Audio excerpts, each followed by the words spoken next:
നമസ്കാരം. Raf talk ഫുട്ബോളിലേക്ക് അവർക്കും സ്വാഗതം. ബ്രസീലിയൻ ലെജൻഡുമാരുടെ ലിസ്റ്റിൽ നെയ്മർ ജൂനിയർ ഉൾപ്പെടുത്താമോ? ഉൾപ്പെടുത്താൻ അദ്ദേഹത്തിന് വേൾഡ് കപ്പ് ഉണ്ടോ എന്നൊക്കെ ചോദിച്ചു വരുന്നവരുണ്ട്. സാധാരണ അങ്ങനെ കാണാറുണ്ട്. പക്ഷേ ഒരു സംശയം വേണ്ട, ബ്രസീലിയൻ ഫുട്ബോളിൽ ലെജൻഡുമാരുടെ ലിസ്റ്റിൽ തന്നെയാണ് നെയ്മർ ജൂനിയർ. അതിന് ഇനി പ്രത്യേകിച്ചൊരു വേൾഡ് കപ്പ് നേടേണ്ട കാര്യമില്ല. ബാലൻഡിയോറില്ല, വേൾഡ് കപ്പില്ല, ഒക്കെ ശരിയാണ്. പക്ഷേ സാക്ഷാൽ പെലെ എന്നൊരു ഫുട്ബോൾ രാജാവ്, ആ ഫുട്ബോൾ രാജാവ് ബ്രസീലിയൻ ദേശീയ ടീമിന് വേണ്ടി അടിച്ച ഗോളുകൾ മറികടന്നിട്ടുണ്ട് നെയ്മറെങ്കിൽ അതൊരു ചില്ലറ കാര്യമല്ല. ആ ഒറ്റ കാര്യം മതി നെയ്മർ ജൂനിയറെ ലെജൻഡായിട്ട് എണ്ണാൻ. പിന്നെ അതിനപ്പുറത്തേക്ക് അദ്ദേഹത്തിൻ്റെ കളിയുടെ മികവും സൗന്ദര്യവും അസിസ്റ്റുകളുടെ എണ്ണവും ഒക്കെ വേറെ കിടക്കുകയും ചെയ്യും. ഇപ്പോൾ sofascore.com ബ്രസീലിയൻ എഡീഷൻ നെയ്മറെയും റൊണാൾഡിനോയെയും കമ്പയർ ചെയ്തുകൊണ്ട് ചോദിക്കുന്നു, ആരാണ് ബെറ്റർ, ഹൂ വാസ് ബെറ്റർ. എന്നിട്ട് അതിലുള്ളത് രണ്ട് പേരുടെയും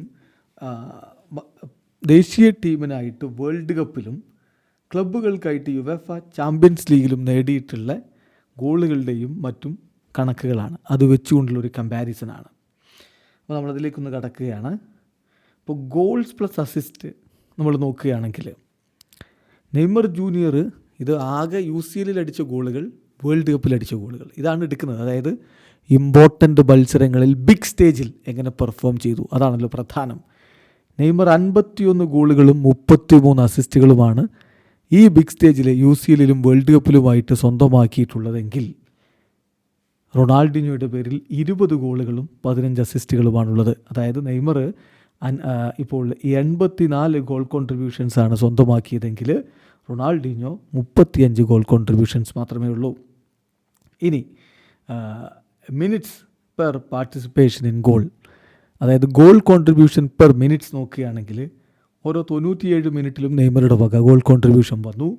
133 മിനിറ്റുകളിലാണ് പെർ 133 മിനിറ്റ്സിലാണ് റൊണാൾഡിനോയുടെ ഗോൾ കോൺട്രിബ്യൂഷൻ. അവിടെയും കൂടുതൽ ഇമ്പാക്റ്റ് നെയ്മറാണെന്ന് പറയേണ്ടി വരും. ദെൻ മുന്നേറ്റത്തിൽ ഗോളിലേക്ക് കൊണ്ടുപോകാൻ പെർ ഗെയിം എത്രത്തോളം നീക്കങ്ങൾ നടത്തി നോക്കുമ്പോൾ 3.3 ഗോളിൻ്റെ കാര്യത്തിൽ നെയ്മർ ജൂനിയർ ഉള്ളത്. അസിസ്റ്റിൻ്റെ കാര്യത്തിൽ 1.6. എന്നാൽ മറുഭാഗത്ത് 2.7 പെർ ഗെയിമാണ് റൊണാൾഡിനോ. ഗോളിൻ്റെ കാര്യത്തിൽ 1.1 പെർ അസിസ്റ്റ് എന്ന് പറയുന്നത് ഗോളായി എന്നല്ല, അതിലേക്ക് ലക്ഷ്യം വെക്കുന്ന തരത്തിലുള്ള നീക്കങ്ങൾ ഉണ്ടാക്കിയതിൻ്റെ കണക്കാണ്. ദെൻ കീ പാസുകൾ പെർ ഗെയിം നെയ്മർ ജൂനിയർ 2.7 ആണെങ്കിൽ റൊണാൾഡിനോ 2.6 ആണ്.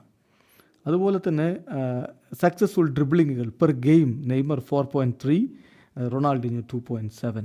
ഇനി ഫൗൾ സഫേർഡ്, എതിരാളികൾ ചവിട്ടി വീഴ്ത്തിയതിൻ്റെ കണക്ക്, ഒരു കളിയിൽ 4 തവണ പെർ ഗെയിം ആവറേജ് 4 തവണ നെയ്മർ ഫൗളേറ്റ് വീഴുമ്പോൾ റൊണാൾഡിനോ 2.5 ടൈംസിലാണ്. പിന്നെ ഉള്ളത് റൊണാൾഡിനോക്ക് വേൾഡ് കപ്പ് ഉണ്ട്, യുവേഫ ചാമ്പ്യൻസ് ലീഗ് ഉണ്ട്. നെയ്മർ ജൂനിയർക്ക് യുവേഫ ചാമ്പ്യൻസ് ലീഗ് കിരീടമുണ്ട്, പക്ഷേ വേൾഡ് കപ്പ് കിരീടമില്ല. അപ്പോൾ ഇതാണ് കണക്കുകൾ. ഇനി ആരാധകരാണ് പറയേണ്ടത് ആരാണ് കൂടുതൽ ബെറ്റർ എന്ന്. sofascore.com റേറ്റിംഗ് നോക്കിയാൽ നെയ്മർക്ക് 7.71 റൊണാൾഡിനോക്ക് 7.45 ഈ UCL പ്ലസ് വേൾഡ് കപ്പ് മത്സരങ്ങളുടെ കണക്കിൽ വരുന്നത്. ഈ കണക്കുകൾ കൃത്യമായിട്ട് കാണിക്കുന്ന മുൻതൂക്കം നെയ്മർക്ക് തന്നെയാണെന്നാണ്. വീഡിയോ അവസാനിക്കുന്ന ഫുട്ബോൾ ലോകത്തെ കൂടുതൽ വിശേഷങ്ങളുമായി റാഫ് ടോക്സ് വീണ്ടും എത്താം.